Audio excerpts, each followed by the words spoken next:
Okay, I did not mean to take a whole year to do this, but we're here.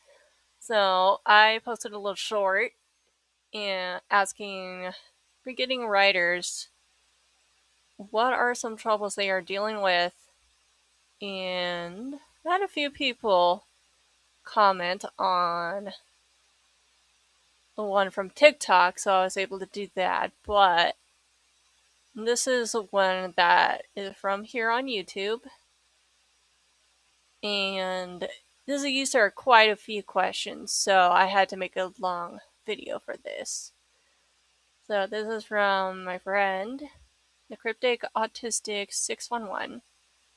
That was so. Here's that screenshot.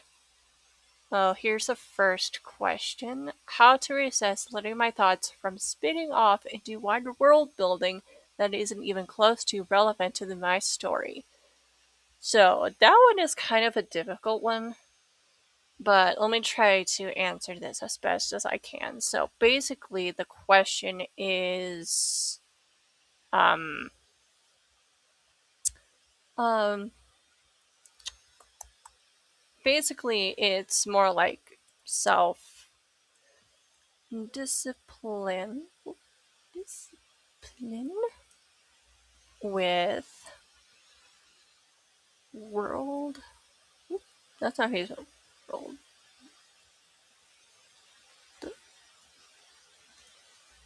building. And this really chucks down to what is important for the story. And the short end of it is basically um, first you gotta find out what is important to the story. And that usually depends on the length. Whoops, excuse me. The length of the story. And that also goes into how descriptive you want to be. That is the chock full of it, the basic summary of it. There's self-discipline. You gotta figure out what is important to the story. You'll have to figure out how long you want the story to be, or like just a general sense, and then how descriptive you want to be, and that entails more into what kind of story you want to write. What kind of story do you want?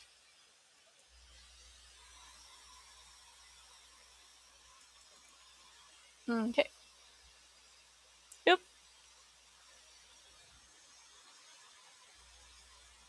There we go. Fix that. So that is the short way of me answering that. But yeah, so what I normally do is I get a schedule going, and that can include what days I develop, what days I write the story, like actually writing it, and then, excuse me, and then we all also have to have some breaks. So that's the gist of it. That comes from the self-discipline. And there also has to be moments of inspiration. Inspiration. And that it usually comes down to a balance of these. So that comes for the self-discipline. And that will help you figure out the rest. So hopefully that is the first question. And as the answer for the first question, we got to get going to the second. The line between cultural inspiration and cultural appropriation. That one is one of those topics that is very easy to mess up. Now, cultural appropriation. Um, a lot of that has to do with research, and I don't mean like just going online and googling it and finding white paper essays. For those who don't know what a white paper essay is, that's like the deepest, most in-depth research paper you can ever write or read. But like it involves a lot of excuse me, first-hand knowledge and resources, citations. That's what a white paper is. Very few people can pull that off. Only like the most elite academic can pull that off. You don't need to do that. But this also involves just meeting people. We're in the age of the internet. We can meet people. Um, looking for. Oops.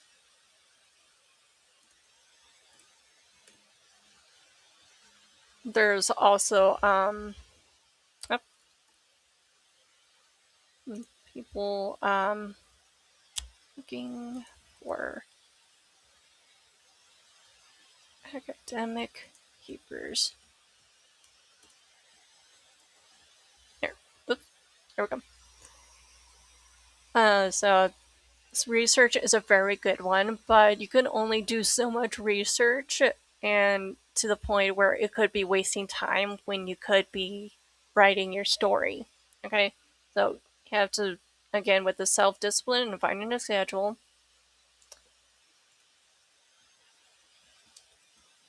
Search. Here we go. So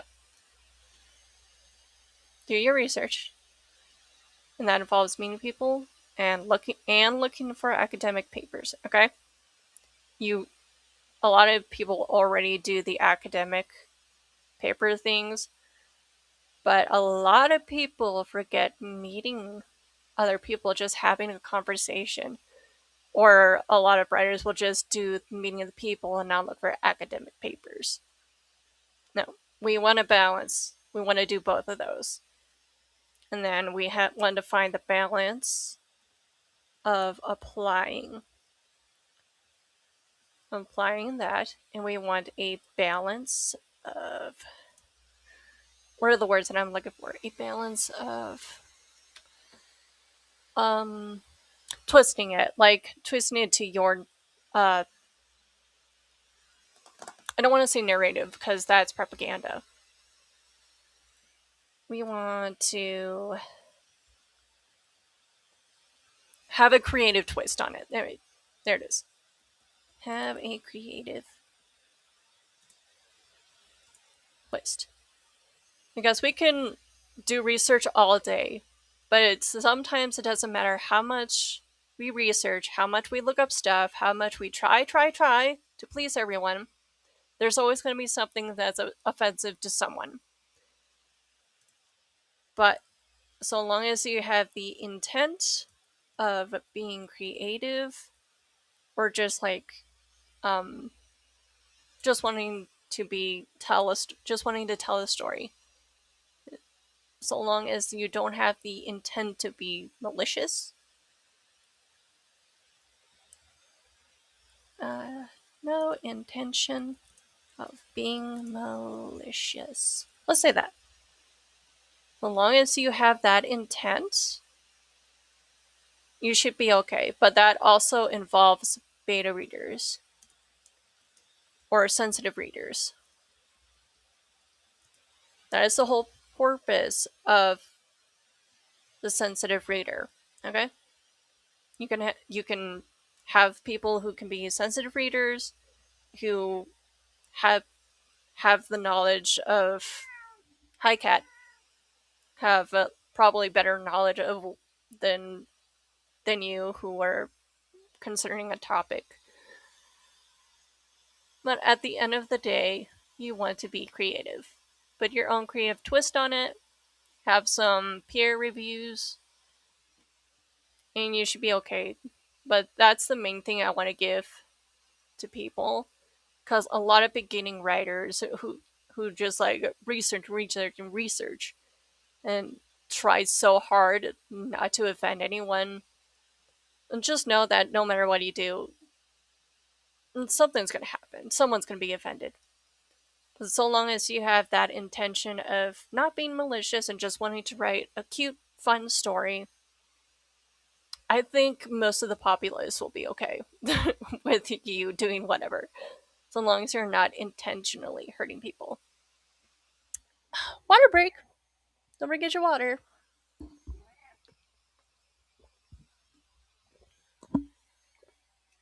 Okay. Alright, I think that's enough. Oops, excuse me, didn't mean to show you that. That's enough on question 2. Let's try for question 3. Where's my clip? There it is. Alright. The line between inspiration and cultural appropriation. Alright. Oh, avoid over explaining a scene. Okay. That is very easy to do, especially when a writer just um just has that a creative explosion and they're having lots of fun with writing their story. So this kind of ties more into pacing. Okay, that goes into pacing, and pacing usually, or like having your flow usually, um is the problem of balancing. Where was I going with this? My train left me. My train of thought left me. Pacing.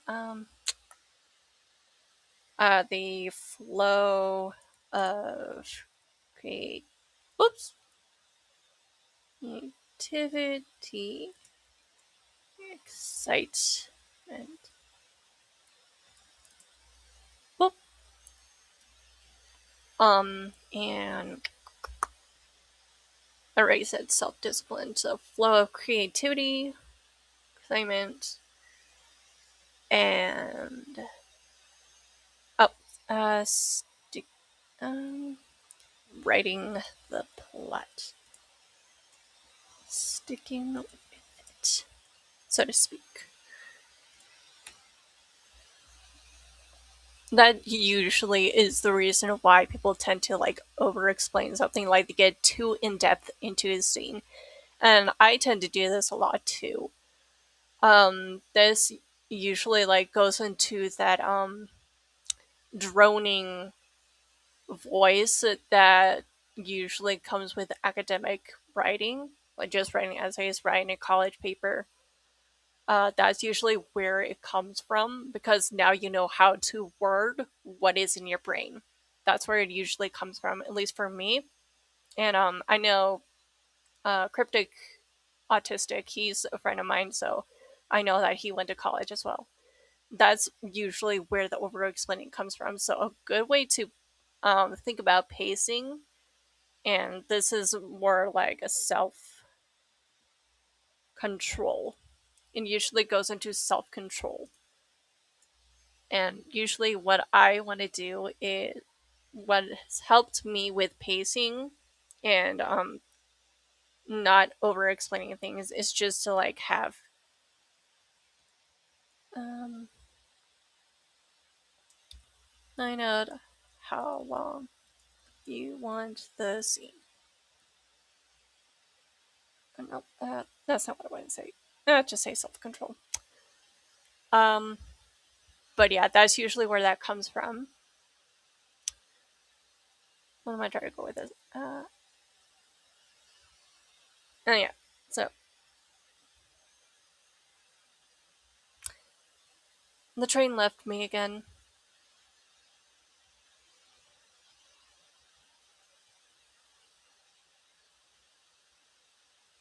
Where was I going with this? I'm gonna turn this off for a minute. I cannot think with that fan.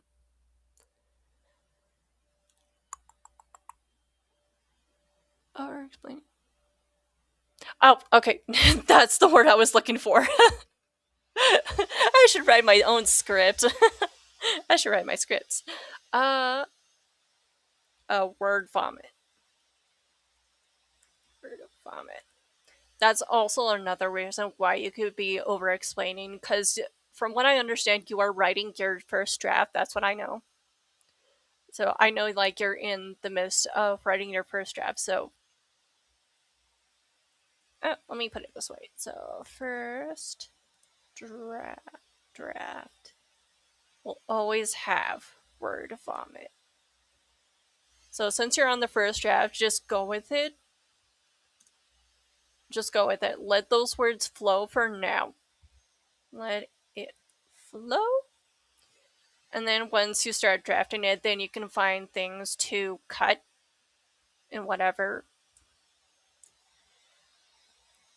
Look, we worry on other drafts. So right now, it's okay. It's okay to just go ham out, because hamming out is actually better than having the bare minimum of writing. Like, it is, if you're planning to write a 50,000 word novel, it is better to write the first draft as like 100,000 or 80,000. It's better to have that first draft longer, more than 50,000 words. Because then once you go into the second drafts, then you can cut and make things more concise. But not everyone can do that, and that's okay. Sometimes we just need to do the bare minimum and then add on with the second and third drafts. But um, and this can also like be a problem of pacing. So if you find yourself, or if you want to just like stop yourself and be like, "Whoa, I'm doing a little too much," a good way to measure that is 1 page per moment. I am not talking about a scene. I am talking about moment by moment, plot point by plot point, subplot point by A to B, 1 page per moment. That is like your zero in your first draft. That can even go into your second draft. Once you have the page, pacing. Okay, we got this moment. Let's go to the next one. Once you have that in your first draft, and maybe going into your second draft, then on your other drafts, you can add or subtract. You can make that moment a little longer or a little shorter. And that might help, but that could also help you just get the project done. With that said, please take the time to just like go over your own writing and be like, I'm okay with this, or I'm not okay with that. But that goes into a little more of something that doesn't really involve this video. And that could, it goes into something that is a whole other video, but maybe that's something that could help you just a little pacing, or just go ham out. Whatever works for you. Uh, First draft. And I have to take another sip of water, but in the meantime, let's go over. Okay, we got question 3. 1, 2, 3. 4. Let me take a sip.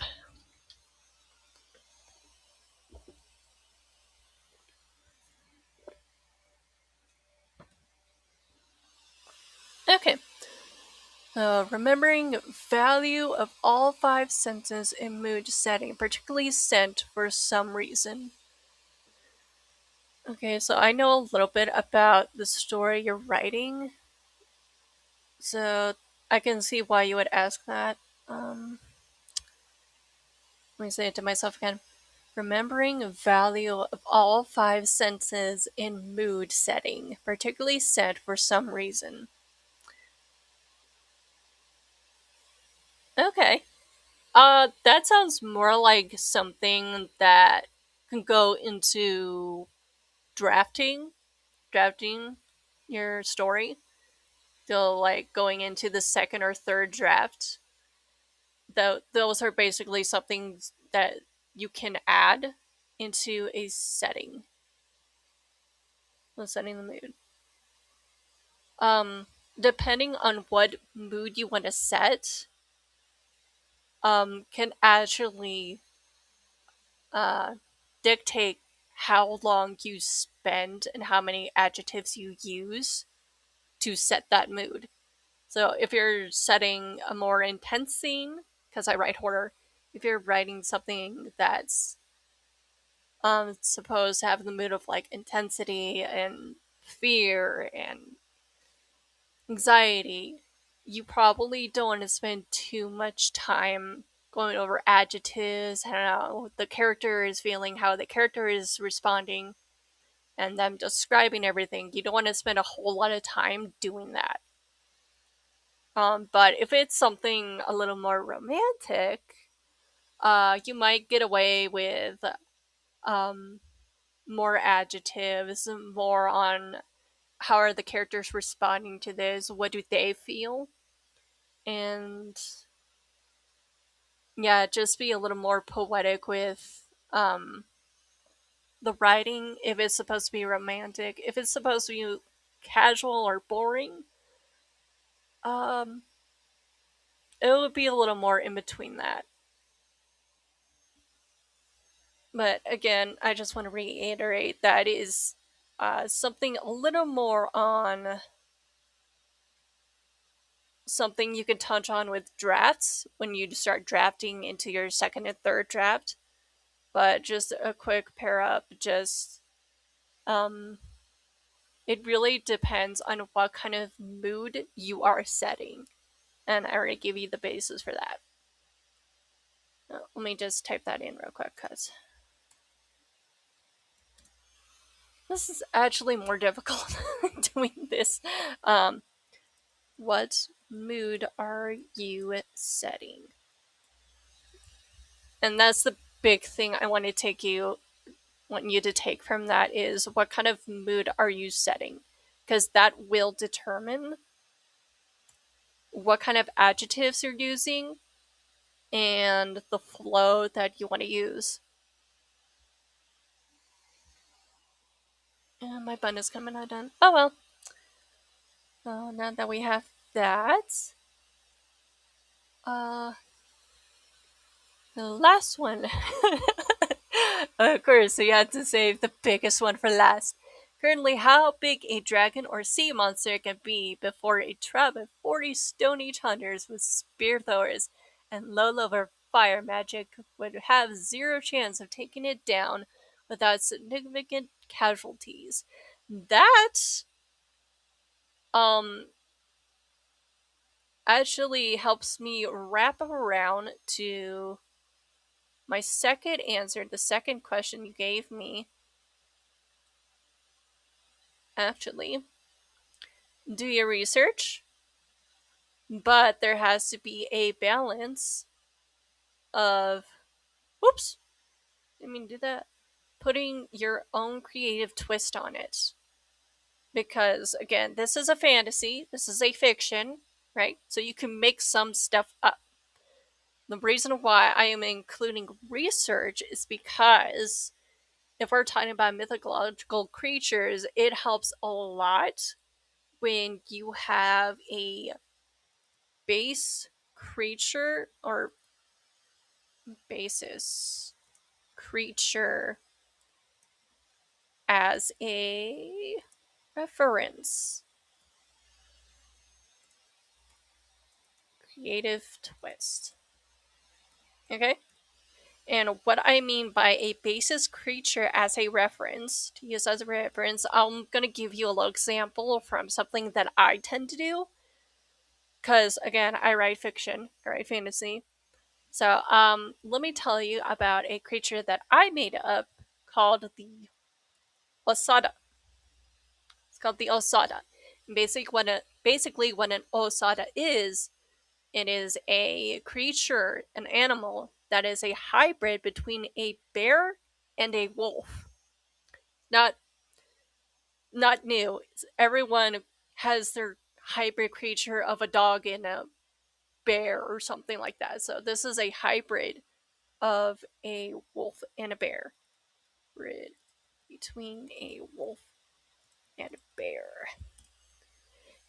And what I did to help myself understand the dynamics and the dimensions of an osada is I had my basis creature to reference. I found my basis creature to reference off of for the osada, which is the short-nosed bear. Basically, what I did it was I looked up some basic things about the short-nosed bear. Those things can reach 12 feet long on their hinds. Those things were tall.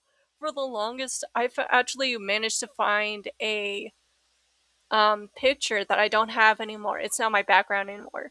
But for a long time, I had this picture of multiple bears lined up to show how big they were to compared to a average adult male. The short-nosed bear was like twice the height, like just on all fours, twice the height of an average man. That is how big an osada is. Okay, and I even looked up how much they would weigh. They weigh like over a ton. But I just basically use that as the short nose for the short nosed bear to like understand the height and weight of an osada.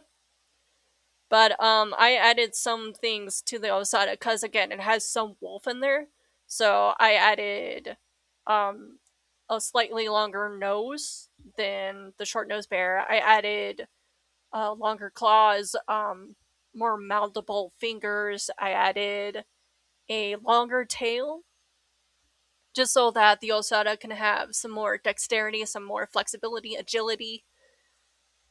They are formidable opponents, and I also had to make the osada a little slimmer because again, like this is a big animal. Okay, this is a big animal, very big. But if you know anything about gravity, the bigger something is, the harder it is for them to move. Okay, so I also kept that in mind. So I had to slim down the osada so they're not bulky like any other bear that you would run into. They're not bulky. They're actually a little slimmer, like maybe closer to a greyhound or something like that, or a wolf in the summertime, if you've ever seen one. But that is what I did for one of my made up creatures. Since you're talking about a dragon, try to look up something that's um something prehistoric that's was an aquatic creature. Like look at the various kinds of leviathans. Look at the various kinds of whales, kinds of sharks, dolphins, whatever have you. I guarantee you will find something, but try to look up something prehistoric. Yeah, and just like get your bases until you have a good enough grasp on your creature to write it into the story. And as for the casualties, um, that is technically up to you. That is technically up to you. You can be as realistic as you can, but considering that there is magic, maybe there could be some miracles. I don't know. That also depends on how descriptive you want to be with the battle scene, but at the end of the day, that is all up to you. And that is. Oops! Didn't mean to go over your thing. That is all of your questions, and I finally got to that. I finally got to your comment. Thank you, CrypticAutistic, my friend. Happy writing. Have a good day. And let's get to it. Chop chop. Write that book.